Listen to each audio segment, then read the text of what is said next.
సదాశివ సమారంభం శంకరాచార్య మధ్యమాం అస్మదాచార్య పర్యంతం వందే గురుం పరంపరాం. శ్రీ గురుభ్యో నమః. అందరికీ ముందుగా శ్రీ విశ్వావసునామ సంవత్సర శుభాకాంక్షలు. ఈ యొక్క సంవత్సరం రాశి ఫలాలు ఏ విధంగా నేను తెలుసుకుంటున్నాం. ఇప్పుడు వృషభ రాశి వారి యొక్క ఈ సంవత్సరం రాశి ఫలాలు ఏ విధంగా తెలుసుకున్నాం. ముందుగా వృషభ రాశి వారి ఆదాయం 11, వ్యయం 5, రాజ్యపూజ్యం 1, అవమానం 3. ఈ రాశి వారి యొక్క గ్రహ సంచారాన్ని పరిశీలించినట్లయితే గురుడు ద్వితీయ స్థానంలో మిథున రాశిని సంచరించను. అదేవిధంగా శని భగవానుడు ఏకాదశ స్థానంలో మీనం సంచరించను. శని భగవానుడు మీన సంచారం కొంతవరకు కలిసి వచ్చును.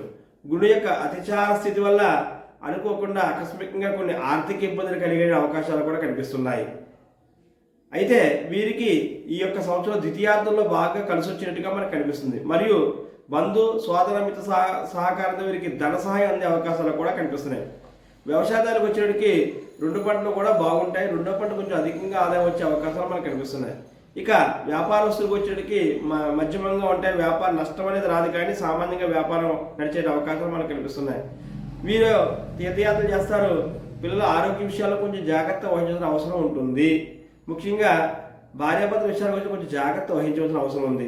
భార్యాభర్తలు చిన్న చిన్న విషయాలు పెద్ద పెద్ద సమస్యలుగా మారే అవకాశం ఉన్నాయి. కాబట్టి వీరు కొంచెం జాగ్రత్త వహించినట్లయితే భార్యాభర్తలు అన్యోన్యతకి ఏ విధంగా ఇబ్బంది కలగదని చెప్పొచ్చును.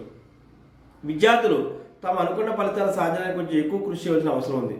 మొత్తం మీద ఈ యొక్క వృషభ రాశి చూసుకున్నట్లయితే ఈ సంవత్సరం వారికి మిశ్రమ ఫలితాలు కనిపిస్తున్నాయి.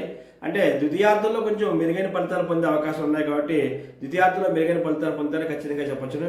వీరు భాగస్వామ్య వ్యాపారం చేయకూడదు. భాగస్వామ్య వ్యాపారం చేసినట్లయితే ఇబ్బందులు ఎదురవుతాయి. కాబట్టి ఈ యొక్క సంవత్సరం భాగస్వామ్య వ్యాపారం విషయానికి వెళ్లకుండా ఉండడం చాలా వరకు మెరుగైనదని మనం చెప్పొచ్చును.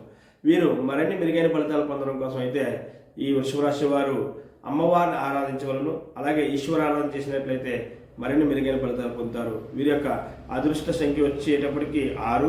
వీరికి శుక్రవారము అదేవిధంగా బుధవారము కలిసి వచ్చును. ఈ యొక్క అదృష్ట సంఖ్య 6 రోజుల్లో వచ్చినప్పుడు ఏదైనా కొత్త పనులు ప్రారంభిస్తే మంచి ఫలితాలు పొందుతారు. వీరు కలిసి వచ్చే రంగు తెలుపు, నీలము, పచ్చ. ఈ యొక్క రంగులు వీరికి కలిసి వచ్చే రంగులు. ఈ విధంగా ఈ ఫలితాలు చేసుకుంటూ భగవంతుని అనుగ్రహంతో మరిన్ని మెరుగైన ఫలితాలు పొందాలని తెలియజేస్తున్నాను. చతుసాగర పర్యంతం గోబ్రాహ్మణ శుభమస్తు. శ్రీ గురుపీఠం. ఇట్లు మీ ఐ వెంకటేష్ సిద్ధార్థి.